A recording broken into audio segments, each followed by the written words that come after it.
Monsieur de la Ruffie. Le transgenre n'est pas venu jusqu'à moi. Monsieur le Président, mes chers collègues, j'avoue ne pas comprendre cette obsession, cet acharnement en faveur de la démocratie participative. C'est devenu, pour reprendre l'expression d'une de notre collègue, mais en sens inverse, c'est devenu l'alpha et l'oméga de notre politique régionale. L'heure est à l'expérimentation et au bricolage de nouveaux outils dits participatifs.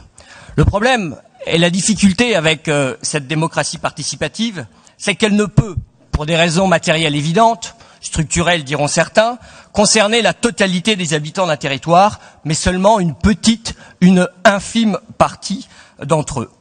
C'est-à-dire les plus motivés, les plus revendicatifs, les plus excités ou encore les plus disponibles.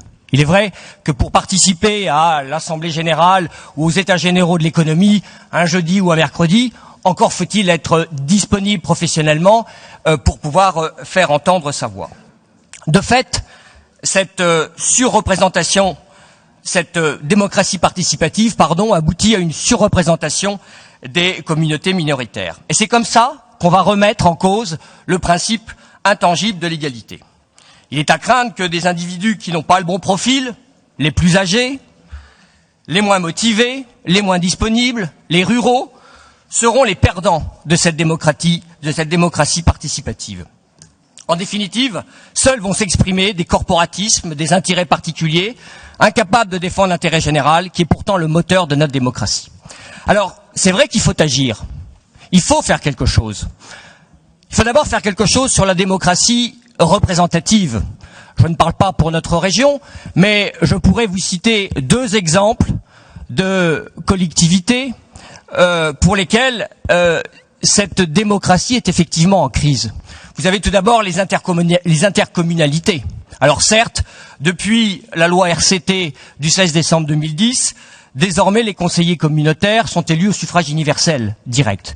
Mais vous savez comme moi que par ce système dit du fléchage, eh bien en réalité cette élection demeure très contestée.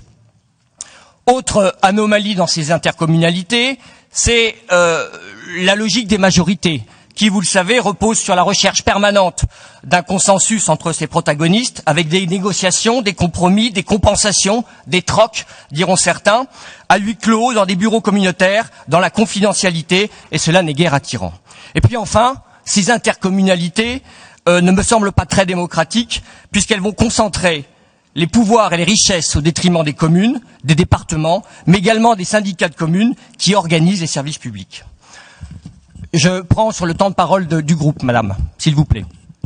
Autre anomalie démocratique, les institutions européennes.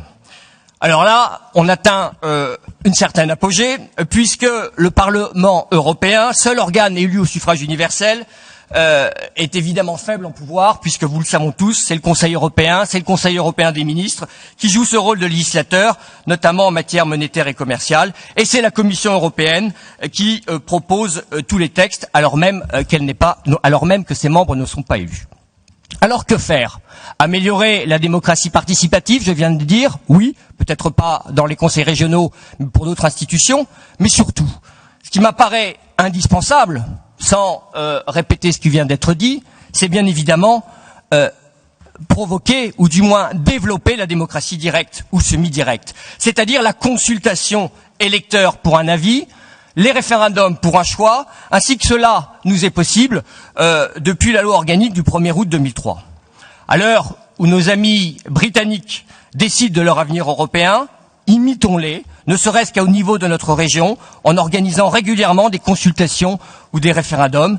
N'ayons pas peur, mes chers collègues, n'ayons pas peur de la démocratie, du suffrage universel, des avis ou des choix qui pourraient être pris par la majorité d'entre nous au nom de l'intérêt général et pas par une minorité au gré d'intérêts particuliers. C'est ça la démocratie directe. Et je voudrais rebondir sur une interview que j'ai lue au début de cette séance de monsieur le président Fournier, qui je crois commet, excusez-moi de vous citer, mais qui commet un amalgame regrettable. Vous avez répondu à la revue Région Magazine que nous voulons que notre région devienne la championne de la démocratie directe. Vous vouliez peut-être dire démocratie participative, mais si vous évoquiez en réalité la démocratie directe, eh bien je dis banco, allons-y.